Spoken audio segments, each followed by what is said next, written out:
आइए देखिए, सुनिए और समझिए अध्यात्म विज्ञान, नई दृष्टि, नई खोज। आध्यात्म विज्ञानी अहमदाबाद के स्वामी श्री कमलेशानंद जी के साथ। इस कार्यक्रम के प्रायोजक हैं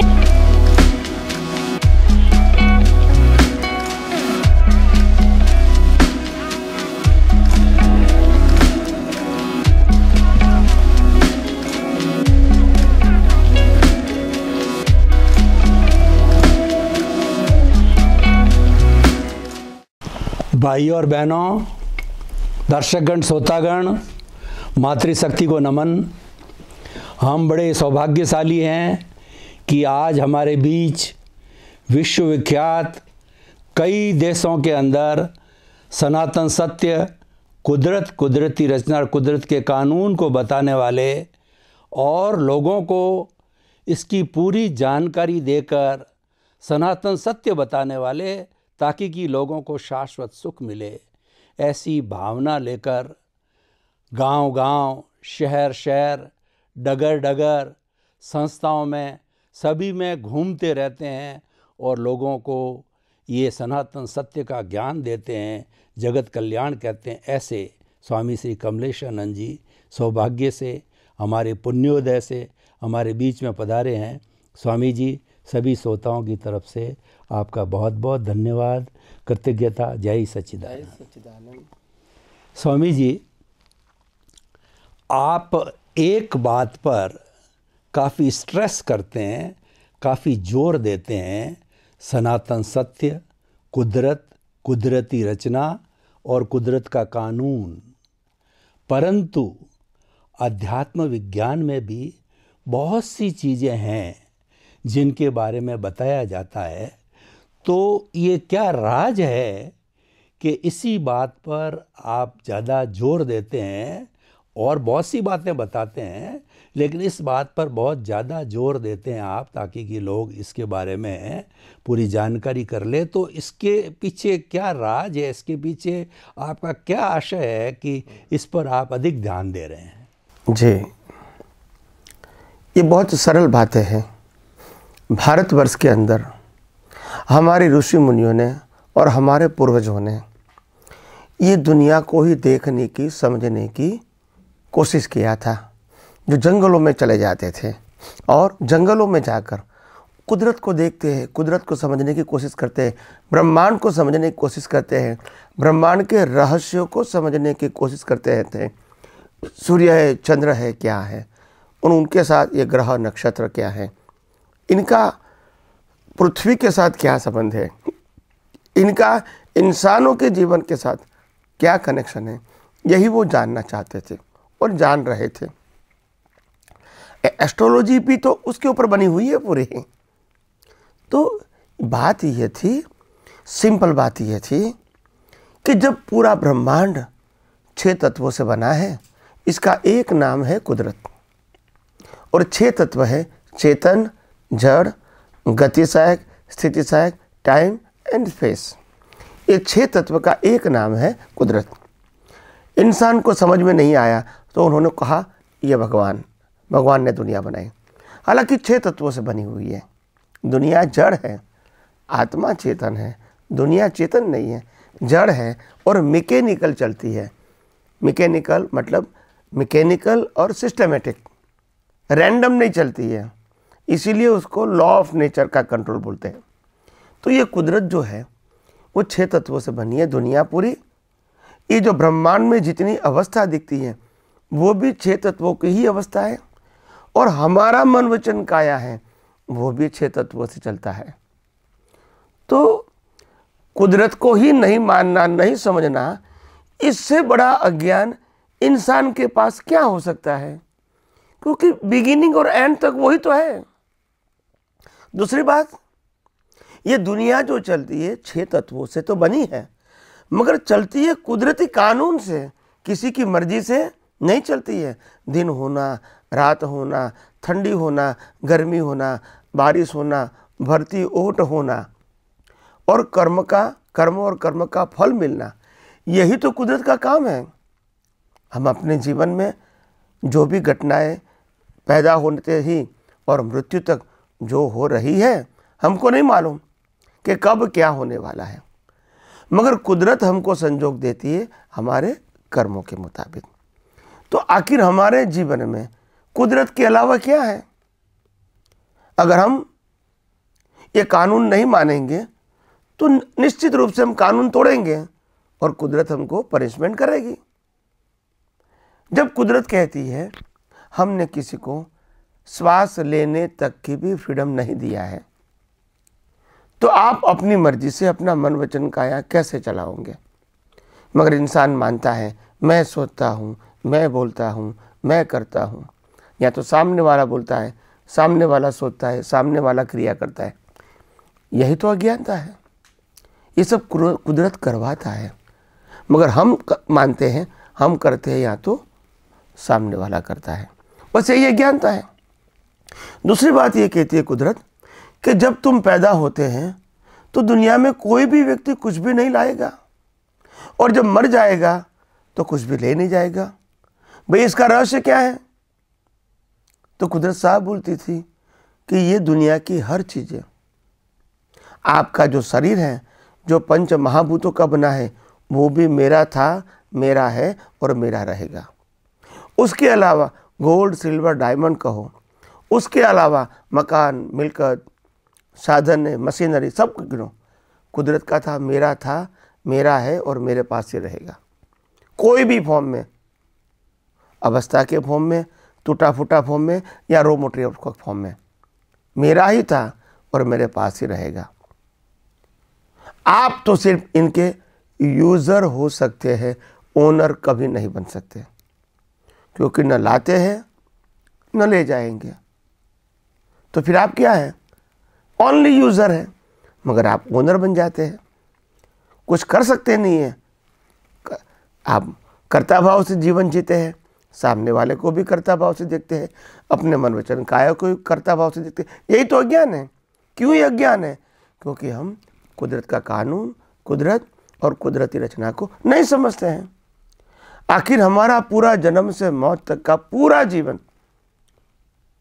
कुदरत के ऊपर तो अधीन है, कुदरती कानून से ही तो चलता है।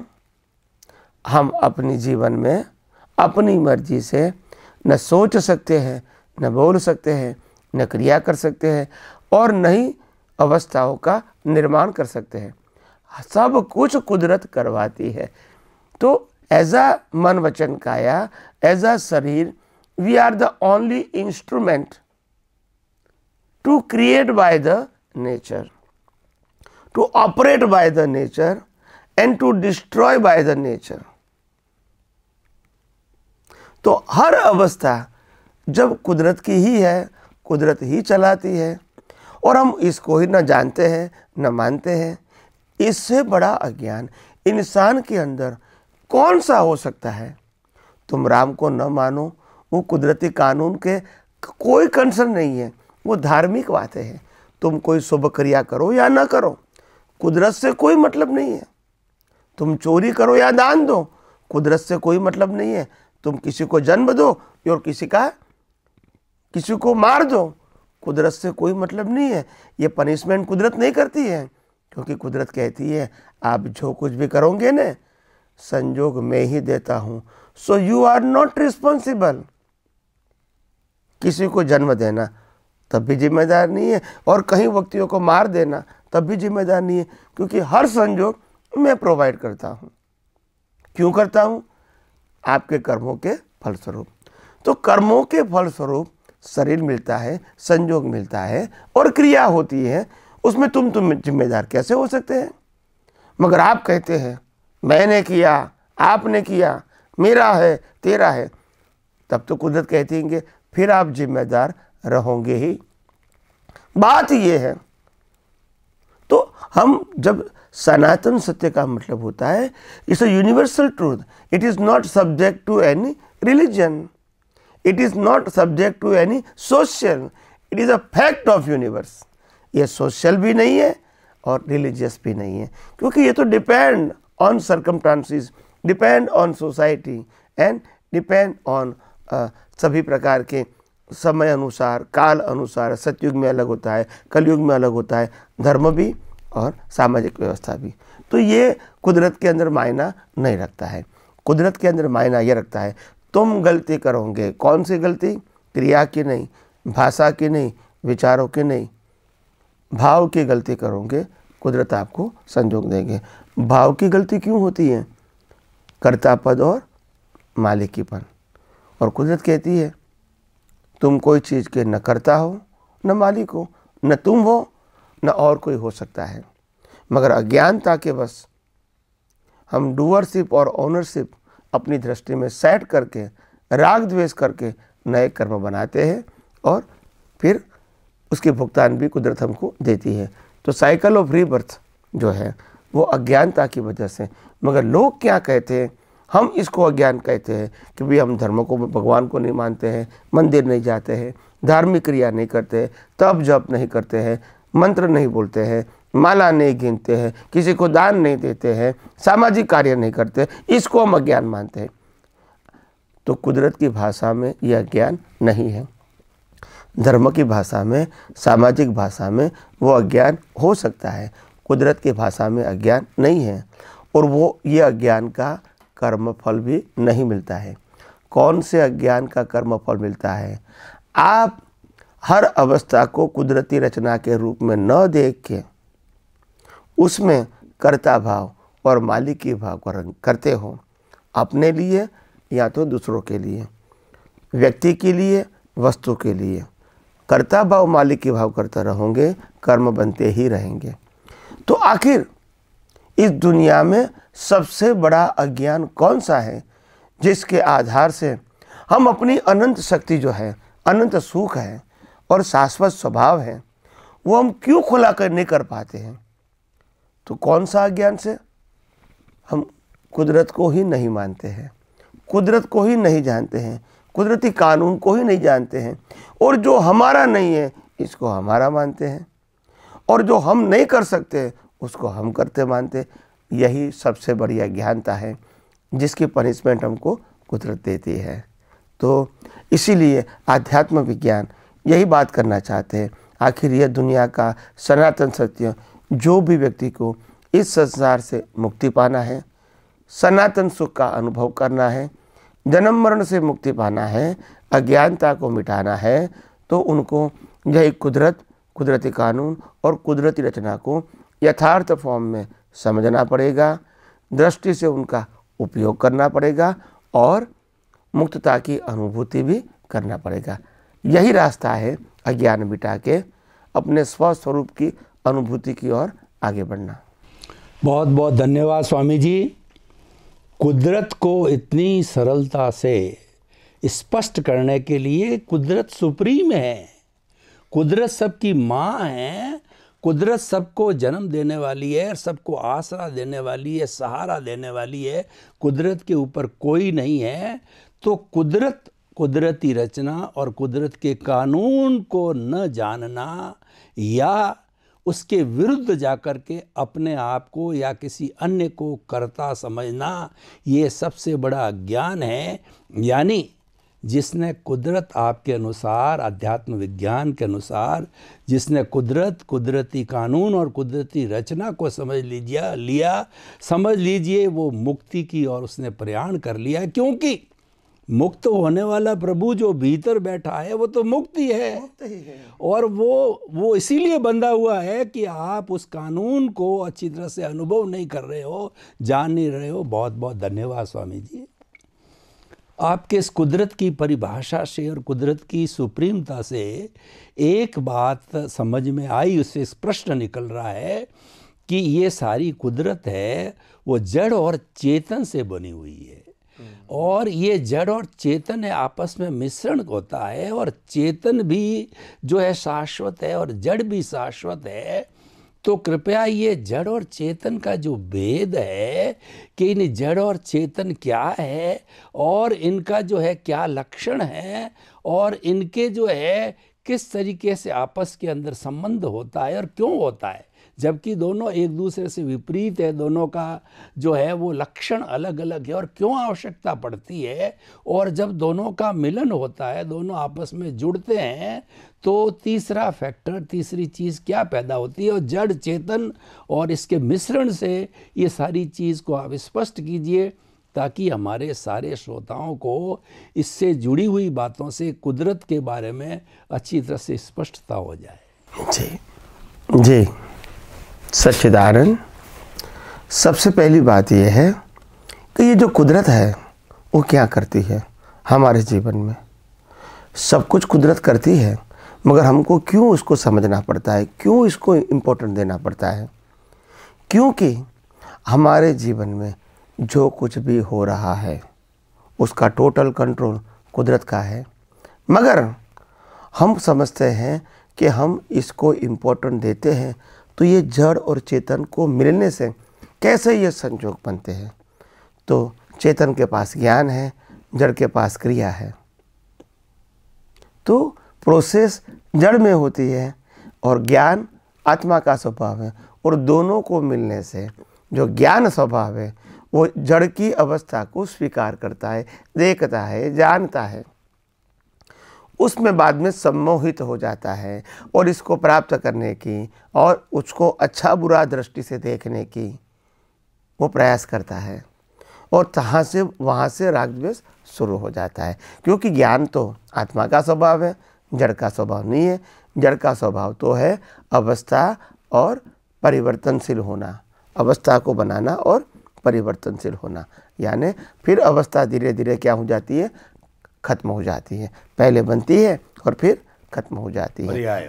हाँ, तो परमाणु के रूप में, जड़ परमाणु के रूप में कभी उसका अंत नहीं होता है, मगर हजारों लाखों अनंत परमाणुओं से बनी हुई जो अवस्था है वो धीरे धीरे खत्म हो जाती है। और इंसान आत्मा की हाजिरी में ज्ञान प्रकाश के माध्यम से अवस्थाओं में, जड़ की विनाशी अवस्थाओं में फंस जाता है, और इसीलिए वैल्यू न करने के बावजूद भी वो कर बैठता है, क्योंकि और कोई ऑप्शन नहीं है उनके पास। आत्मा ने तो प्रकाश दे दिया और वो ज्ञान प्रकाश है, मगर उपयोग कहाँ करेंगे? तो अवस्था को देखने में, समझने में, और देखने में समझने से ही तो राग द्वेष हो गया। तो करना नहीं चाहता था, वो हो गया। भाई मेरे को ये चाहिए, बहुत अच्छी चीज़ लगती है, भाई मेरे को ये नहीं चाहिए, इससे दुख होता है। तो ऐसे करते करते वो अपने स्वभाव को भूल गए और अवस्थाओं की वैल्यू करता रहा, और कर्म बनते गए, राग द्वेष होते गए, और जन्म मरण का चक्कर चलता रहा। तो कहने का मतलब ये है कि विनाशी अवस्था तो थी, है और रहेगी, क्योंकि यह दुनिया ही तो विनाशी अवस्थाओं का समूह है। मगर कुदरत का कानून देखो कितना साफ है। कुदरत कहती है मैं कोई भी आत्मा का कंट्रोलर नहीं हूँ, मैं जो कंट्रोलर हूँ वो मन वचन काया का हूँ। क्यों? क्योंकि वही आत्मा की हाजिरी में अज्ञानता के वश जो कर्म बनते हैं वो कर्म का फल देना कानून के मुताबिक ये मेरा कर्तव्य है। तो मैं रिलेटिव सत्य में, बाह्य जगत में, प्राकृतिक जगत में कुदरत सर्वोपरि है, और आंतरिक जगत में, आध्यात्मिक जगत में आत्मा सर्वोपरि है। आत्मा चेतन रूप से सर्वोपरि है, और कुदरत कानून के आधार से, अवस्थाओं के आधार से सर्वोपरि है। तो दोनों का सर्वोपरि होना वो अपना अपना फील्ड है। मगर हम कभी या तो आत्मा को भूल जाते हैं, या तो जड़ में ही इतने सम्मोहित हो जाते हैं, इसमें राग द्वेष करते हैं, त्याग करते हैं, ग्रहण करते हैं, त्याग करते हैं, ग्रहण करते हैं, अच्छा बुरा बोलते हैं। तो ये सब अवस्थाएं कुदरत की है, आपको इसमें रिएक्ट करने का कोई राइट है नहीं, क्योंकि संजोग कुदरत देता है, वो भी फलस्वरूप देता है। आपको तो एक्सेप्ट करना है विदाउट राग एंड द्वेष, तो आपका कर्म बंधन समाप्त हो जाएगा, नया कर्म नहीं बनेगा। यही तो कुदरत कहती है, जन्म से मौत तक हर अवस्था जो आती है वो आपके कर्मों के फल स्वरूप में उनको देता हूँ, रिजल्ट के रूप में। अगर आप 100% स्वीकार कर लो as a law of nature, as a कुदरती रचना, एज अ 6 तत्व, तो फिर कोई कर्म बनेगा ही नहीं, क्योंकि राग द्वेष करने का, मालिक के भाव करने का, कर्ता भाव करने का कोई प्रश्न ही नहीं रहेगा। हर अवस्था को अगर कुदरती रचना के रूप में देखोगे तो, मगर अवस्था को अवस्था के रूप में देखोगे तो राग द्वेष होता ही है और होगा ही। तो इसीलिए जड़ तत्व दोनों का स्वभाव भले अलग है, मगर चेतन तत्व की हाजिरी से ही तो प्रोसेस होती है। जानकारी, ज्ञान, अनुभव, पुरुषार्थ, ये सब कब मालूम होगा? चेतन है तो। जड़ को तो होता नहीं है, ज्ञान नहीं होता है, अनुभव नहीं होता है। तो हमारे जीवन में जड़ जो है इसका क्रिएटर, ऑपरेटर, डिस्ट्रॉयर कुदरत है, और जो चेतन है वो हम खुद हैं। तो आइए हम सब यही आध्यात्म विज्ञान को और गौर दृष्टि से समझने की कोशिश करेंगे। स्वामी जी बहुत बहुत धन्यवाद। आपने जड़ और चेतन की भेद रेखा खींची कि जो बाह्य संसार जो हम देख रहे हैं, जगत है, वो सारा जड़ से जुड़ा हुआ है और वो सारा कुदरत के ताबे है। कुदरत ही उसकी ऑपरेटर है, डिस्ट्रॉयर है और उसकी कंट्रोलर है, सारी क्रिएटर है। और भीतरी जो जगत है वो चेतन का जगत है, उस पर चेतन पर जड़ के नियम लागू नहीं होते, और चेतन के ऊपर जड़ के नहीं होते, जड़ पे चेतन के नहीं होते, दोनों अलग अलग होते हुए साथ जरूर रहते हैं। तो बहुत ही सुंदर है और इसका समन्वय करना भी ज़रूरी है, क्योंकि दोनों मित्रवत साथ में रह रहे हैं। जैसे बॉडी है जड़ और चेतन से मिला हुआ है, तो एक दूसरे के साथ में समन्वय करने पर ही हमको कुदरत के कानून और कुदरत की रचना और कुदरत की जानकारी होगी, क्योंकि हम किसी के अस्तित्व को अस्वीकार नहीं कर सकते। तो जड़ और चेतन की बहुत सुंदर व्याख्या हमारे श्रोताओं ने सुनी। तो सभी श्रोताओं की तरफ से आपको बहुत बहुत धन्यवाद। जय सच्चिदानंद। और इसी तरीके से आपकी कृपा दृष्टि, आपकी सत्संग, आपकी अमृतवाणी हमको मिलती रहे। हमारे श्रोतागण बहुत प्रसन्न हैं और श्रोतागण चाहते हैं कि इस अमृतवाणी को हम जो है हृदयंगम करें। जय सच्चिदानंद। आइए देखिए, सुनिए और समझिए अध्यात्म विज्ञान, नई दृष्टि, नई खोज। आध्यात्म विज्ञानी अहमदाबाद के स्वामी श्री कमलेशानंद जी के साथ। इस कार्यक्रम के प्रायोजक हैं